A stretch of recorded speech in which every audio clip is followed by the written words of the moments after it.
আমরা আমাদের ধর্মীয় অধিকার আমরা ফিরে পাই না, আমাদের নারীরা কোনো অধিকার ফিরে পায় না, আমাদের অমুসলিমরা নিরাপত্তার সাথে দিন যাপন করার পরিবেশ মাঝে মধ্যে তাদের বিঘ্ন করা হয়েছে। ব্যবসায়ীদের ব্যবসা করার সুযোগ তাদের কাছ থেকে কেড়ে নেওয়া হয়েছে। চাঁদাবাজদের দ্বারা, মাদক কারবারির দ্বারা এই কসবা করা পরিচালিত হয়েছে। সংগ্রামী কসবাবাসী, আগামী জাতীয় সংসদ নির্বাচন হবে চাঁদাবাজদের বিরুদ্ধে নির্বাচন। আগামী জাতীয় সংসদ নির্বাচন হবে সন্ত্রাসীদের বিরুদ্ধে নির্বাচন। আগামী জাতীয় সংসদ নির্বাচন হবে মাদক কারবারিদের বিরুদ্ধে নির্বাচন। যারা দিনের বেলা সেখানে সুপার মার্কেটে হাজিরা দেয়, রাতের বেলা মাদক কারবারিদের লাইনম্যানের ভূমিকা রাখে, রাজনীতিবিদ হতে পারে না। যারা আমাদের নিরীহ ফুটপাতের ব্যবসায়ীদের কাছ থেকে চাঁদা নিয়ে পরিবার পরিচালনা করে, যারা রাজনীতিকে ব্যবসার মাধ্যম বানিয়েছে, পরিবার পরিচালনার মাধ্যম বানিয়েছে, ওই সকল কিন্তু রাজনীতি করার কোন অধিকার নেই। সংগ্রামী ভাইয়েরা, 5 আগস্টের নয়া বিপ্লবের মধ্য দিয়ে আমরা মনে করেছিলাম নিরাপত্তার সাথে ব্যবসায়ীরা ব্যবসা করতে পারবে, নিরাপত্তার সাথে মানুষ তার অধিকার প্রয়োগ করতে পারবে, নিরাপত্তার সাথে মানুষ এই কসবা সদরে বসবাস করতে পারবে। কিন্তু আপনি একটি বিল্ডিং করতে যাবেন, আপনাকে চাঁদা দিয়ে বিল্ডিং করতে হবে। আপনি ব্যবসা করতে যাবেন, আপনাকে চাঁদা দিয়ে ব্যবসা করতে হবে। সরকারের জায়গা দখল করে অফিস বানানোর কাজ তারা ইতিমধ্যে সম্পন্ন করেছে।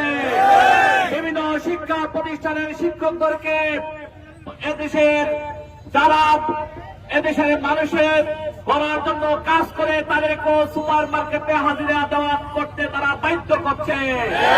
আজকে এই কসবার প্রশাসনের কাছে আমি সুস্পষ্টভাবে বলে দিতে চাই, এই কসবা আখাড়াবাসী হলো, সেখানে সাহসী জনপদের নাম হলো কসবা আখাড়া। এলাকার মানুষ প্রতিবাদ করতে যাবে।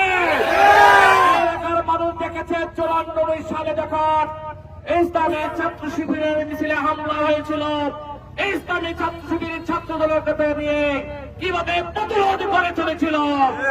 1998 সালে আমাদের উপর হামলা হয়েছিল, আমরা সেদিন প্রতিরোধ করে চলেছিলাম। ইনশাআল্লাহ চাঁদাবাজদের বিরুদ্ধে, মাদক কারবারিদের বিরুদ্ধে, সন্ত্রাসীদের বিরুদ্ধে আমরা প্রতিরোধ করে তুলব।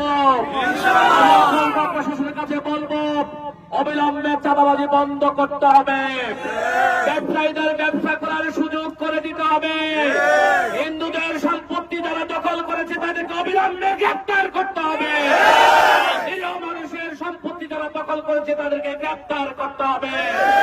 সম্মানিত ভাইরা, পিয়ার পদ্ধতি নির্বাচনের মাধ্যমে এদেশে একটি সুষ্ঠু নির্বাচনের ব্যবস্থা করতে হবে। এদেশের মানুষ, প্রশাসন কোন দিকে হেলে যাওয়া আমরা সেটা চাই না। রাতের 10টার পরে থানায় কারা মিটিং করে আমরা জানি, আমরা তাদের তালিকা প্রকাশ করব। মাদক কারবারিদের কাছ থেকে কারা টাকা নেয় তাদের তালিকা আমরা জানি। সংগ্রামী ভাইরা, আসুন, আমরা এদেশে একটা সুষ্ঠু নির্বাচন চাই, আমরা একটা নিরপেক্ষ নির্বাচন চাই।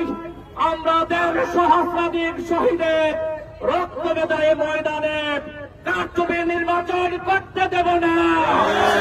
ইতিমধ্যে আমাদের বন্ধ প্রতিবেশী সংগঠনের ঘোষণা দিয়েছে, জামাতকে জনগণ ভোট দিলে জনগণ কেন্দ্র দিয়ে যাইতে পারলেও না ভোট দিবে, তারা নাকি আমাদেরকে কেন্দ্র যাইতে দিবে না।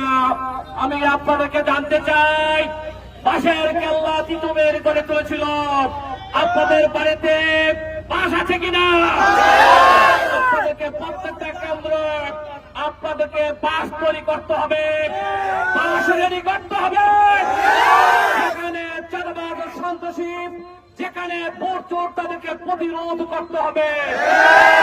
ভাইরা, আমরা একটা সুন্দর বাংলাদেশ চাই, যে বাংলাদেশ প্রত্যেকটা ধর্ম তার ধর্মকর্ম সুন্দরভাবে পালন করতে পারবে। আমরা এমন একটা বাংলাদেশ চাই যেখানে নারীরা এক প্রান্তের থেকে অপর প্রান্ত নিরাপত্তার সাথে ঘুরে বেড়াতে পারবে। আমরা একটা এমন একটি বাংলাদেশ চাই যে বাংলাদেশ মানুষের ভোট প্রয়োগের অধিকার থাকবে, মানুষের মৌলিক অধিকারগুলো পূরণ করা হবে, রাষ্ট্রের যারা দায়িত্ব থাকবে তারা শাসকরা হয়ে সেবক হবে, খাদেম হবে। ইনশাআল্লাহ জামাত ইসলামের আমির ডাক্তার শফিকুর রহমান ঘোষণা করেছে, আমরা যদি নির্বাচিত হই দুর্নীতির বিরুদ্ধে আমরা লড়াই করব, দুর্নীতি করব না, দুর্নীতি কাউকে করতে দেব না। আমরা যদি নির্বাচিত হই কলকাতাকে একটি সমৃদ্ধ নগরীতে পরিণত করব। প্রত্যেকটা মানুষের মৌলিক অধিকার পূরণে আমরা সেবকের ভূমিকা পালন করব, আমরা খাদেমের ভূমিকা পালন করব, আমরা শিক্ষা প্রতিষ্ঠানগুলোকে শিক্ষার সুষ্ঠু পরিবেশ আমরা নিশ্চিত করব। সংগ্রামী ভাইয়েরা, এই বিগত 15.5 বছর খুন জুলুম নির্যাতনের মাধ্যমে এই দেশটাকে একটা নরকে পরিণত করা হয়েছিল। এই তাদের সাথে যারা ছিল সে জাতীয় পার্টি এবং 14 জনকে অবিলম্বে নিষিদ্ধ করতে হবে, তাদেরকে নির্বাচনে অযোগ্য ঘোষণা করতে হবে। আওয়ামী লীগের সন্ত্রাসী যারা ফৌজদারি অপরাধের সাথে জড়িত, যারা মানুষকে এখানে নির্যাতন করেছে, নিপীড়ন করেছে, অবিলম্বে তাদেরকে গ্রেফতার করতে হবে। শেখ হাসিনাকে গ্রেফতার করে তাকে ভারত থেকে নিয়ে আসতে হবে, তাকে ফাঁসির দড়ি দিয়ে ফাঁসিতে ঝুলিয়ে হত্যা করতে হবে। শেখ হাসিনা এদেশের মানুষকে যে নির্যাতন করেছে, নিপীড়ন করেছে, তাকে সরকারের আইনের আওতায় এনে তাকে ফাঁসি দিতে হবে এবং আইনের মাধ্যমে তার বিচার করতে হবে।